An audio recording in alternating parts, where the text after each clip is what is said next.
Hello and welcome to the channel. Have you ever found yourself struggling to deal with toxic people in your life?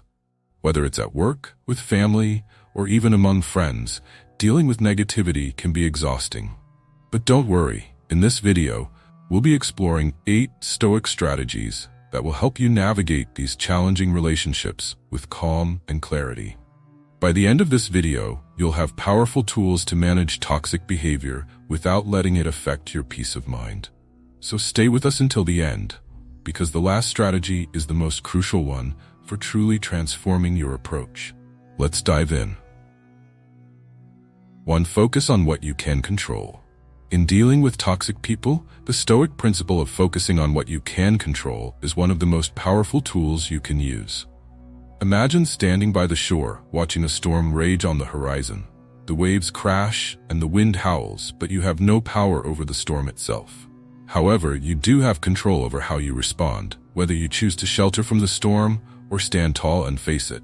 This is similar to how we must approach toxic people in our lives. The ancient Stoic philosopher Epictetus reminded us that we cannot choose our external circumstances, but we can always choose how we respond to them. When dealing with toxic individuals, we cannot control their behavior, but we can control our reactions. Just like the skilled sailor who knows how to navigate rough seas, we can develop the wisdom to respond with patience and clarity, rather than being swept away by the chaos. Take the example from ancient Rome of the philosopher Seneca, who often dealt with toxic political figures in his time. He would reflect on the fact that other people's actions are outside his control, but his ability to maintain his peace of mind was always within reach. Seneca's approach wasn't about ignoring others. It was about choosing not to let their negativity influence his inner state. So let's pause and think. When you find yourself surrounded by toxic energy, can you shift your focus to what is within your control? Can you guard your peace, your actions, and your mindset from the external storm? Reflect on that for a moment. By focusing on what you can control, you free yourself from the negative grip of others, allowing yourself to rise above the situation. 2. Don't take it personally.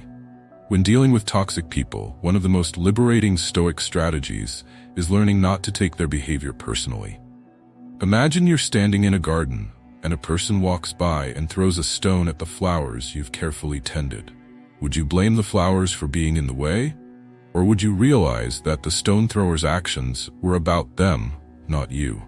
This is the essence of the Stoic mindset. Understanding that others' actions are often more about their own struggles, insecurities, or perceptions than about anything you have done. Marcus Aurelius, in his Meditations, wrote, "When someone does you wrong, it is not their wrongdoing that disturbs you, but your judgment about it."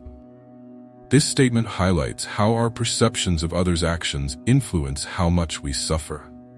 Consider the story of Socrates, who, despite being constantly ridiculed by his contemporaries, never took their mockery to heart. He understood that their ridicule came from their own ignorance or jealousy, not from any inherent flaw in himself.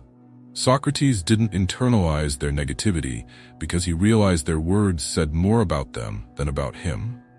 This concept is crucial when dealing with toxic people.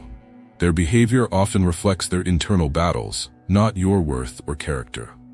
When someone insults you or treats you poorly, remind yourself that their actions are their responsibility, not yours. By not personalizing their negativity, you protect your own peace and maintain your focus on what truly matters: your own actions, your integrity, and your sense of self. So next time a toxic person tries to tear you down, ask yourself, why should I let their actions define my worth? By not taking it personally, you reclaim your power, allowing their words to wash over you without leaving a stain. 3. Practice cognitive distancing. When you encounter toxic people or situations, one of the most effective Stoic strategies is practicing cognitive distancing. This concept can be likened to a bird's eye view of a vast landscape. From up above, everything appears smaller, less significant, and more manageable. In the same way, cognitive distancing allows you to detach yourself from the emotional pull of a situation, giving you the space to assess it more rationally. The Stoics taught that we must control how we respond to events, as we cannot control the events themselves.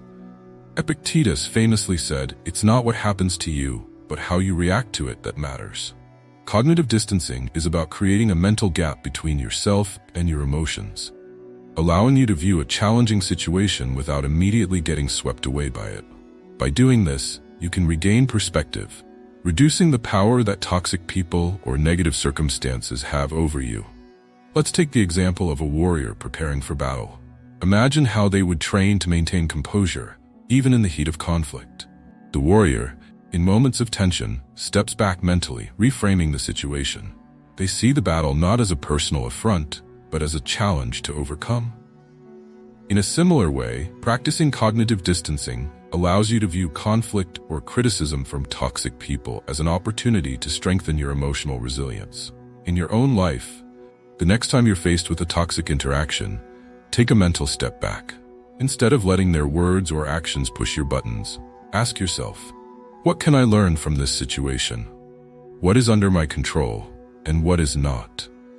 By practicing cognitive distancing, you'll find that toxic people lose their ability to disturb your peace, allowing you to respond calmly, rationally, and in a way that aligns with your values. 4. Recognize and avoid negative influence. Recognizing and avoiding negative influences is a powerful Stoic strategy for maintaining your peace of mind. It's similar to a gardener who carefully selects which plants to nurture and which to pull out by the roots.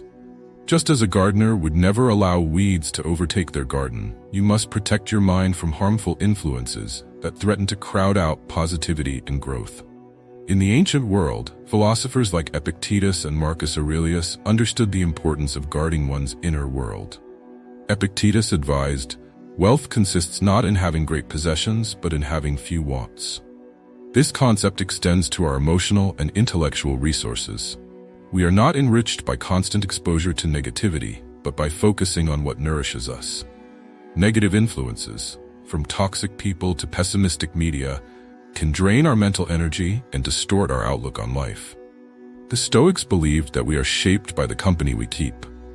If you surround yourself with toxic influences, whether through negative people or toxic environments, you're allowing those forces to shape your mindset. By contrast, Marcus Aurelius, in his personal journal, reflected on the importance of keeping good company. "You are a little soul carrying around a corpse," he wrote, reminding himself to stay true to his values despite external pressures. To put this into practice, think of the people and media that you allow into your life. Do they uplift you or drain your energy? Are they sources of wisdom, or do they perpetuate negativity and fear? Recognizing these influences is the first step. Once you identify them, take proactive steps to limit exposure, just as you would clear weeds from a garden, to ensure only the healthiest plants thrive.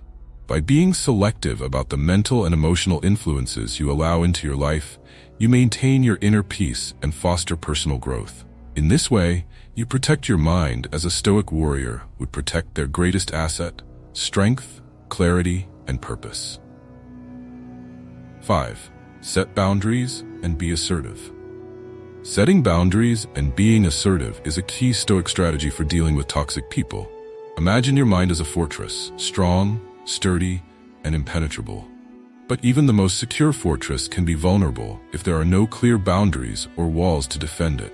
Stoicism teaches us that our inner peace is our most valuable asset, and it is essential to defend it from external forces that may seek to disturb it. In ancient cultures, this concept of boundaries was well understood. In Roman society, for example, the Stoics placed great importance on personal discipline and setting limits to maintain a balanced life. Marcus Aurelius, the Stoic emperor, famously wrote, "You have power over your mind, not outside events. Realize this, and you will find strength."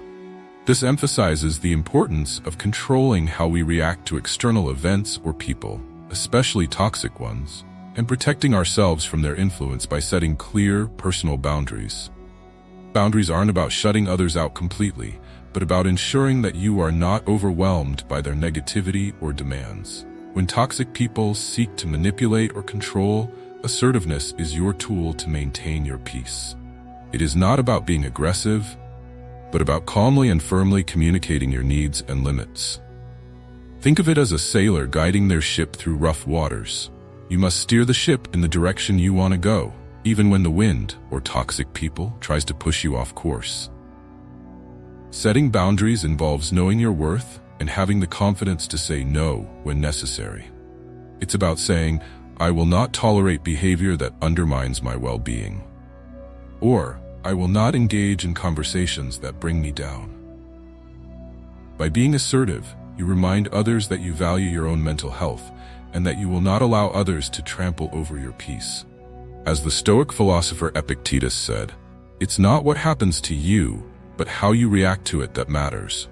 By practicing assertiveness and setting boundaries, you take control of your own reactions and preserve your inner peace, making sure that toxic people cannot cross into your sanctuary. 6. Cultivate empathy without engaging emotionally. Cultivating empathy without engaging emotionally is an important Stoic practice for dealing with toxic people. It's like observing a storm from a safe distance. You understand the storm's power, but you don't let it sweep you away. Stoicism teaches us to separate ourselves from the emotional turbulence of others and maintain our inner calm. This approach is rooted in understanding, not involvement. In ancient cultures, empathy was a valuable skill, though often misunderstood. The Greek philosopher Socrates, for example, emphasized understanding others' viewpoints as a way to engage meaningfully in the world. However, he also recognized the need for detachment in his relationships. He understood that people are shaped by their experiences and perspectives, but that doesn't mean we should be emotionally affected by their negativity. Just because someone is caught in the storm doesn't mean we need to join them in the rain. Empathy allows us to see the source of a toxic person's behavior, perhaps stemming from their own unresolved struggles. When you cultivate this understanding, it can help you remain calm and non-reactive. However, that does not mean you need to get emotionally involved. Think of it like a physician diagnosing a disease. You understand the illness, but you don't let it infect you. In the same way, you acknowledge the challenges or suffering in others, but you don't let their negativity or toxicity influence your own emotional state. Marcus Aurelius, in his Meditations, put it this way: when you are offended at any man's fault, turn to yourself and reflect in what manner you yourself have erred. This perspective helps us avoid getting emotionally entangled. By understanding that everyone has their own struggles, we can approach toxic people with a mindset of compassion, without letting their issues cloud our own peace. Empathy, when practiced in a Stoic way, is about seeing others clearly without being swept into their emotional storms. You understand them, but you do not allow their behavior to disturb your inner calm. By maintaining emotional distance, you protect your mental well-being and approach others with clarity, not chaos. 7. Practice the art of letting go. Practicing the art of letting go is a cornerstone of Stoic philosophy, particularly when it comes to dealing with toxic people. It's like carrying a heavy load for miles. Eventually, you must set it down to preserve your strength. In the same way, letting go allows you to release emotional baggage that others try to place on you, so you can move forward with greater ease and peace. In ancient cultures, letting go was seen not as an act of weakness, but as a necessary step toward freedom and clarity. In Eastern traditions, such as Buddhism, the concept of attachment is recognized as a source of suffering. Similarly, Stoicism teaches us that our attachment to people's behavior and opinions can limit our personal growth and peace. We are encouraged to accept what we cannot control and focus our energy on what is within our power. Imagine a river flowing towards the ocean, unimpeded by obstacles in its path. The river doesn't fight against rocks or fallen branches, it simply moves forward, adapting as it goes. This is the Stoic approach to letting go, releasing the hold that toxic people or situations have on your mind and emotions. When you let go, you no longer allow others' negativity to shape your reality. Epictetus, a Stoic philosopher, emphasized this idea when he said, "Wealth consists not in having great possessions, but in having few wants." In the same way, inner peace comes not from trying to control others, but from the freedom of letting go of things that disturb your peace. Letting go is a form of mental clarity. It is about choosing not to hold on to the negativity others project onto you. By practicing the art of letting go, you free yourself from the burden of toxic relationships, allowing you to live a life centered on your values, not the opinions or behaviors of others. Just like an artist who steps back from their canvas to see the bigger picture, letting go allows you to see your life clearly, without the clutter of others' drama or negativity clouding your vision. Letting go isn't about giving up, but about giving yourself the space to grow and flourish. 8. Reflect on your own reactions and improve. Reflecting on your own reactions is a powerful practice for maintaining emotional control, especially when dealing with toxic people. Often, we are quick to blame others for how they make us feel, but Stoicism teaches that we can only control our own responses. In essence, it's not the actions of others that disturb us, but how we choose to react to them. Think of a blacksmith hammering metal. The metal may be harsh or resistant at first, but the blacksmith shapes it through careful, deliberate strikes. In the same way, you have the power to shape your reactions. It's not about the behavior of others, but about how you respond to those behaviors that define your emotional state. In ancient cultures, self-reflection was seen as a pathway to wisdom. The Greek philosopher Socrates famously said, "An unexamined life is not worth living." This is a call to reflect on our actions, thoughts, and reactions, particularly in situations where we feel triggered by others. In moments of conflict with toxic people, it's essential to pause and ask ourselves, why did I react this way? What underlying belief or fear caused this response? What can I learn from this situation to improve my future interactions? Marcus Aurelius, a Roman emperor and Stoic philosopher, often wrote in his journal about the importance of self-reflection. He said, "The happiness of your life depends upon the quality of your thoughts." This quote reminds us that how we respond to negativity is directly linked to the quality of our mindset. By practicing regular self-reflection, we can become aware of our emotional triggers and gradually shift our reactions toward calm, measured responses. Reflecting on your own reactions not only allows you to handle toxic people with more grace, but it also fosters personal growth. Every time you take a moment to evaluate your emotions and improve your reactions, you are becoming a stronger, more self-aware individual. Like a gardener tending to their plants, you cultivate your emotional resilience with patience, allowing your ability to manage difficult situations to grow over time. In conclusion, dealing with toxic people is not about changing them, but changing how we respond to them. The Stoic strategies discussed can help us build resilience and emotional control, turning challenging interactions into opportunities for growth. By focusing on what we can control, not taking things personally, practicing cognitive distancing, and setting healthy boundaries, we empower ourselves to maintain peace and composure in the face of negativity. Through empathy, letting go of unhealthy attachments, and reflecting on our own reactions, we learn to navigate difficult relationships with grace and wisdom. Stoicism teaches us that the key to handling toxic individuals lies within our own mindset and actions. By improving ourselves, we become less affected by the negativity of others. Remember, as Marcus Aurelius wisely said, the happiness of your life depends upon the quality of your thoughts. By applying these Stoic principles, we not only protect our peace, but also grow stronger and more enlightened in our journey toward personal mastery.